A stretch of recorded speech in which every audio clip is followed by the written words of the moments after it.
Hello viewers, welcome back to Hellenic TV and another episode of Table for Two. I'm here with 8.Alexios Gennaris. My name is James and Alexios. We're going to cover our usual topics, Alex, of Sierra Leone.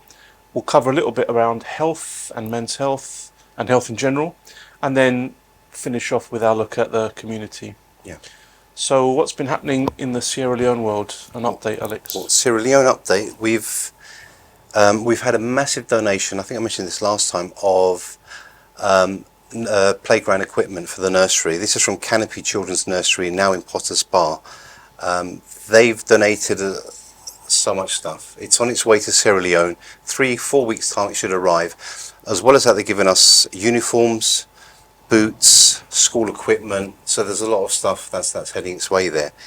And also there's a whole box of shoes which will be arriving soon also, from Precious Souls in Potter's Bar. So we have a lot of support coming. There's also about 9 boxes of fabrics, all different colours, and on their way as well. So those, rather than give them to the tailor, which is what we usually do, we're going to give them out to the women at the zinc houses, because they all know how to sew, how to stitch, so they can make something there as well, clothes. But there's a lot of fabrics, heading their way. Now, the next bit of news is something that we're not associated with, but it was the Jamaican Extravaganza in White Hart Lane. Okay. Recently, just on Sunday, last month. August. Yeah.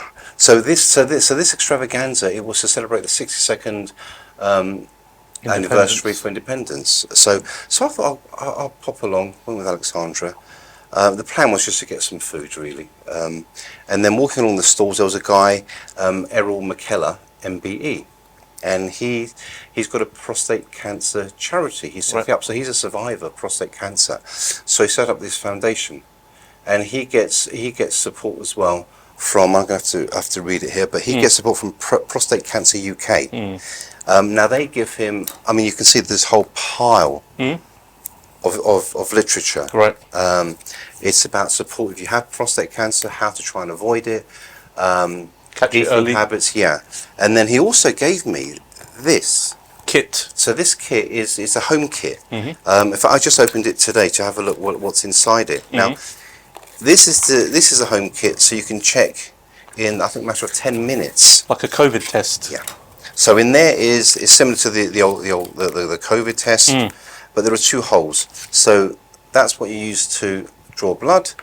Put the blood in one of the holes there, and then you put the solution in the next hole, and then you get your results within 10 minutes. So this is the home kit. Amazing. And this actually donated to his charity. Wow.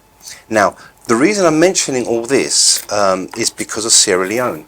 So we want to try and get these kits to Sierra Leone as well, Right. To see if there's any way we can help the people there. I mean, if this charity is willing to help, Yeah. I mean, it'll be amazing. It'll be massive, actually. So this is a really good thing. So that was the first guy. Excellent. Then there was a lady, Velma Bennett. Now she has her own firm, and she produces. Now this is a bloke talking about something that women would have. It's to do with, I'm not sure, scrunchies. They put tying their hair up, Right. scarves around their necks. And when I saw it, there was a lot of African design. So I started talking to her.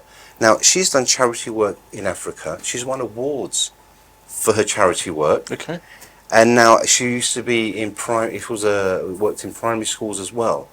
So she's now also wants to help the Zinc House kids. Very good. Of Sierra Leone. Very good. They were the first 2 people I spoke to. Very good. And we spent the whole day. We were there until 9 o'clock. The most amazing thing and the most beautiful thing was all the youngsters holding the Jamaican flag, wearing Jamaican top saying Jamaica, wearing the colours of Jamaica. Proud. We're very, very proud. All these kids. There was music. There was food. There was lots of different types of drinks there. It was a family day out. So yeah. So through my hunger for chicken and rice and peas, I ended up meeting these 2 fabulous people. It's important for your charity to branch out, isn't it? Definitely. Go beyond the Greek Orthodox mission and make connections in the UK. That's it. Because I think a lot of people will aim at getting support from the Cypriot and the Greek community because it's an Orthodox mission. Sure. But I want to go beyond that. Yep. Good.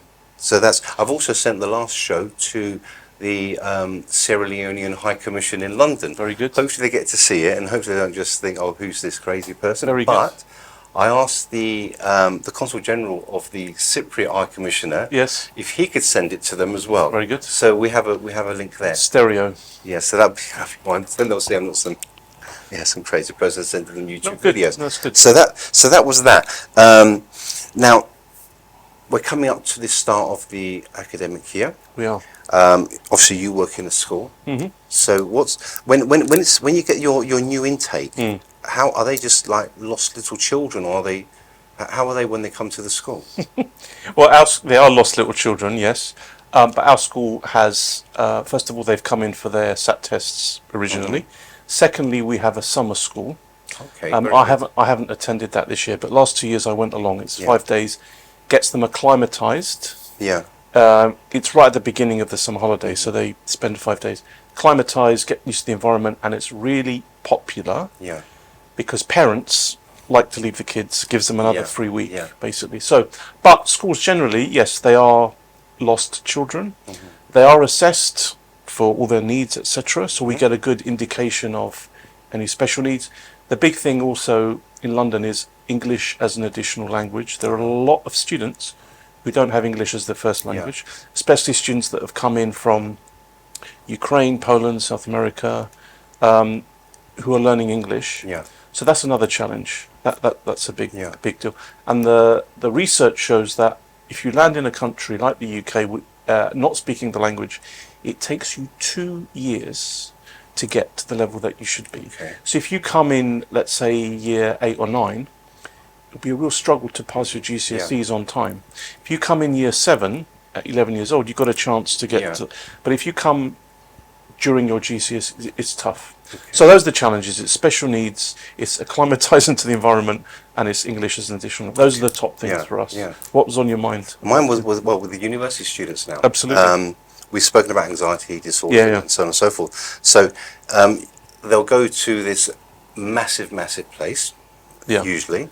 Intimidating. It's a new environment, extremely intimidating. The schedules change. Yeah. Even the lessons. So where they're used to starting at 9 o'clock, for example, finishing at 3:30, from the age of 4, all of a sudden, 5:30, 7 o'clock, evening lectures, and so they have the problem of trying to get used to that as well. So their brain will switch off around about 3:30. So that takes a while. And I said it to my students before, especially those who have panic attacks. Find a place where you feel comfortable and safe. It might be a coffee shop around the corner, it could be a classroom in the actual university, park bench, anything. And if you feel the panic attack starting, make your way to that safe environment.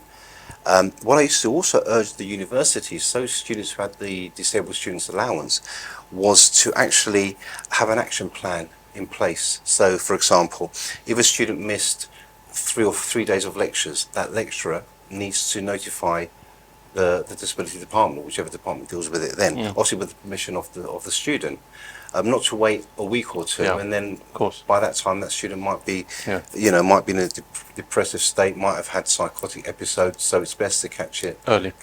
So that's the good. I suppose we've covered that area. We'll talk more about it also next show, because then that'll come out.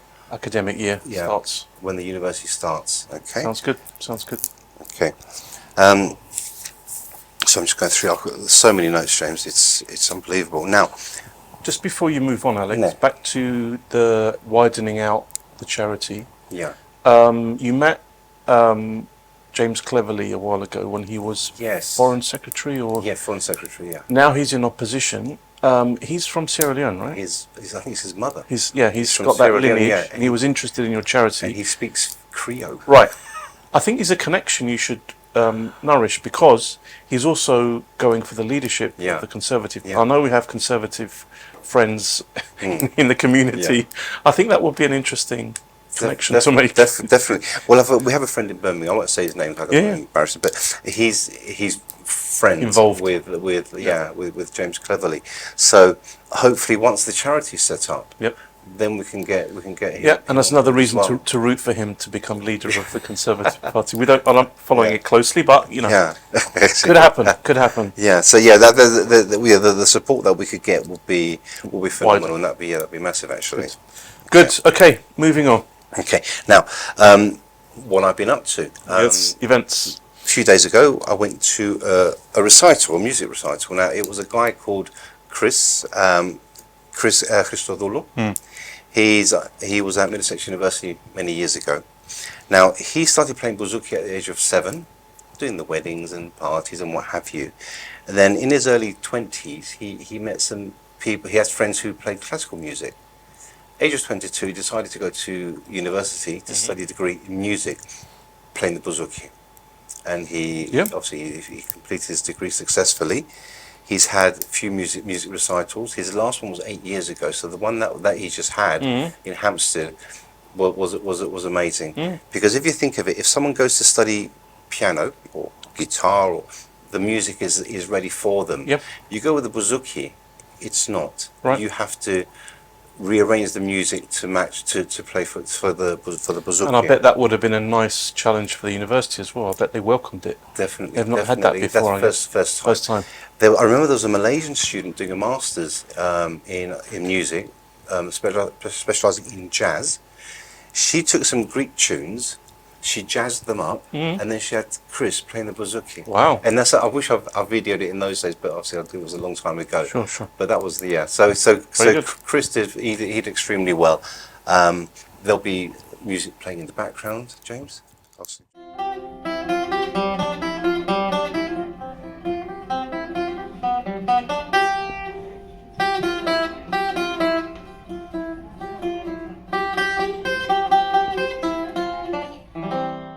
Excellent.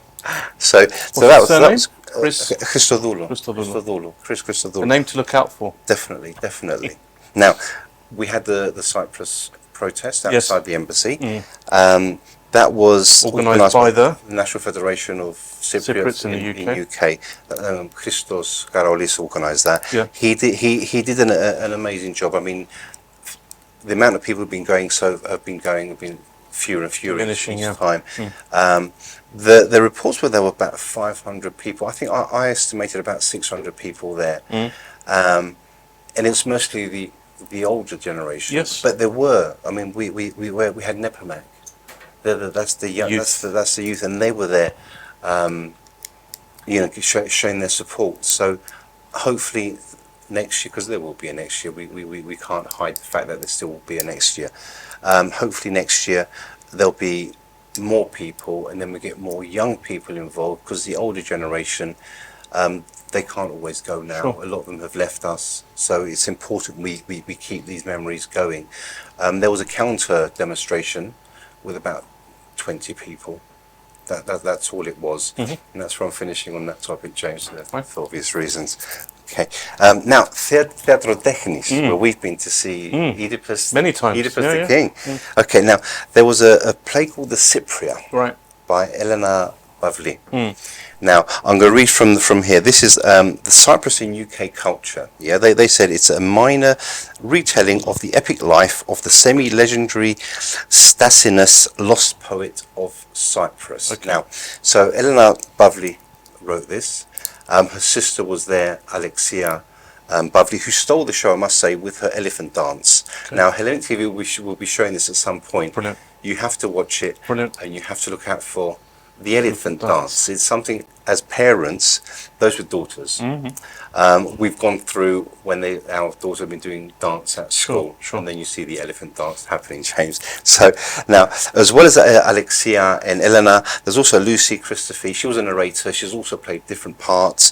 There was a Mark Xenophondos, but Panos Savidis was there. Now, he was amazing. Now, they all had various roles. So you're in 1970s England, so the Cypriots who came over, and then you went back to ancient Greece, you went back to ancient Cyprus, then you went forward to the 1970s again. Amazing. And the way the play was done was they had, I think it was 5 baskets of props and clothes in front. So they used them. They take them out, and they all read from a script. And when someone said they'll be reading from a script, I thought, oh, this is not going to be that good. it was amazing though, because you felt as though you were there Right. in the room during their final Rehearsal. rehearsal, and you were part of the whole scene. So it's going to come out on Hellenic TV. I'm Look not out sure when for it's that. coming out. Definitely look out for the Cypriot. Brilliant. Okay, James. Now today, which was last month, we have to remember this, okay, James. It was the feast of Christ the Saviour. Yep. So I went to Welling in Kent, where you went with the Byzantine School Choir. of Music. So whilst there, His Eminence was there as well, presiding over the service. So it was good to see His Eminence after coming back from Sierra Leone, first visit. I told him about baby Nikitas as well in Sierra Leone. So he's Wow. so that was quite good. That now 3 of the chanters were made readers after the service, and there was a Mr. Kyriakos Kokinos who was given an award by the Archdiocese for his services for the church. Excellent. Now, he's the head chanter. He was the trustee for many years for the church and the treasurer for many years of the church. Are you? Yeah, I'm both of those. You're both Chanter, trustee, and treasurer and treasurer. Okay, of St. Bandeleon. give it 20 years, Yeah. James. Right. I don't think I'll last. I'll be there with my camera for the award. Yeah. Okay. Now also today, actually, what happened today was, whilst we're celebrating in Welling in Kent, in Sierra Leone, they're celebrating the same feast. Right, yeah. Now, Father Sotirios, who was his name there, he wrote to me a few weeks ago saying, look, we're going to have a feast day. We can use the barbecue, the Archway barbecue. Yes, still works, yeah. So they got the barbecue out. I sent them money. They bought chicken. Over there, obviously here, people are fasting. A lot of people are fasting with August. But over there, the priest said, because of the situation there, if you give someone meat when they're supposed to be fasting, it's not wrong, because they won't get to eat otherwise. Sure. So the priest had fish and prawns. The rest of the congregation had chicken. Today apparently it was pouring with rain all day, so few people came to the church. But they still managed to share out the food with those who were there, and the Zeke House kids Very good. were there. So that was wonderful. Having them there as well. Now we're getting on to the last bit, James. Let's check for time, James. That's good. Okay. We're good. Great. We're doing well, James. Doing Now, the Cypriot Wine Festival and Business Expo. Yes. Now, Dates. it's always been a massive event. When is that? On the 5th and 6th of October, Saturday and Sunday. So next month. It'll be at next month. Yes, it'll be at the Decorium. In Wood Green. In Wood Green, yeah. I'm not saying decorum wrong, it's Decorium because there's an I in it. I'm not sure why they stuck an I in the word, but Decorium in Wood Green. Now, people have to start buying tickets because the places there are limited. Right. It's a smaller venue to what we're used to. They'll have a singer. They haven't let on who the singer will be. Sure. But the day before, on the Friday, so that's the 4th, there'll be an authentic bouzouki or bouzoukia night. Now, this will be at the Decorium again, and this will be Nikos Magropoulos. So he's a top singer who's going to come. Now, the last event they did, Barigaki, was Bandelidis, Konstantinos Bandelidis, a year ago. Right. And it was again a bouzoukia night in a different venue. That was an amazing evening. So anyone who went to that or wanted to go to that has to go to this one. This was 4th of October. All this information is online. Right. Barigaki website, Barigaki Facebook, Barigaki Everything. Instagram, even in the newspapers. Okay, anyone who doesn't know who Barigaki is, then they probably don't live in England. They don't watch this program. That's right. Well done, James. Now I'm going to talk about me and the Wine Festival. Now, my involvement with the Wine Festival came through Yorgos Lingos at Hellenic TV. Right.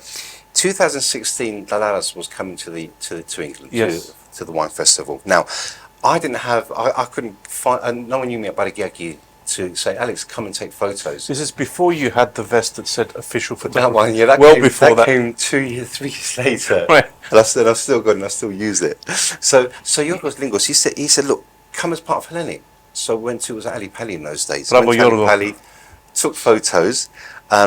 My photos, they had 1,500 hits on his fan page. Right. Now, the next year, 2017, they now knew of me. and they said they wanted me to come and just take a few photos. It was Who was the singer that year? Plutarchos. Plutarchos, right. Absolutely amazing singer. And that was the first year I really came as a photographer to the wine festival. All this is voluntary. It's for the community. Of course. To charge would be wrong. No. It'd be immoral. That's right. So I was there for that. That's the year I met Sulla from Archway Sheet Metalworks. Right. So that was 2017. And so imagine since then she's helped one of the churches that I support, and she's helped Sierra Leone with that massive football that we sent over. So that was a big thank you. That was a big blessing, and that's because of Yorgos Lingos, who got me into the wine festival. And obviously there was wine festival, lots of wine tasting. That's the reason for the wine festival. And that has grown since the first one I went to the previous one. That's grown in the way it's set up now. 2018, Argyros, Konstantinos Argyros, a young singer, younger crowd. That's when I met Elizabeth Chapman. She's one of our own stars here in the UK. Amazing singer. She also acts. Right. So that was Elizabeth Chapman. 2019, we had Peggy Zeno. She had a different fan base. But that year I met a guy called Mario who taught Zembekiko. Right. And he was on the stage there teaching Zembekiko. I don't know if he still does it. Hopefully he still does. Because, I mean, he was actually brilliant. And Popular, yeah. And you see him, it's not set steps. He teaches you to dance from inside, from the soul, as you should do for Zembekiko. Also, George Yermanakis, he's another singer. He's in Greece now. And I remember, so I met him in 2019, then we had COVID hit. I thought, wow, I'm not going to get to see any of his shows on YouTube or Facebook. And then thankfully, obviously, now he started singing again. All right. He's an amazing talent. He sings the varietà. And he does it in such a way that you really, really feel that it's coming from him.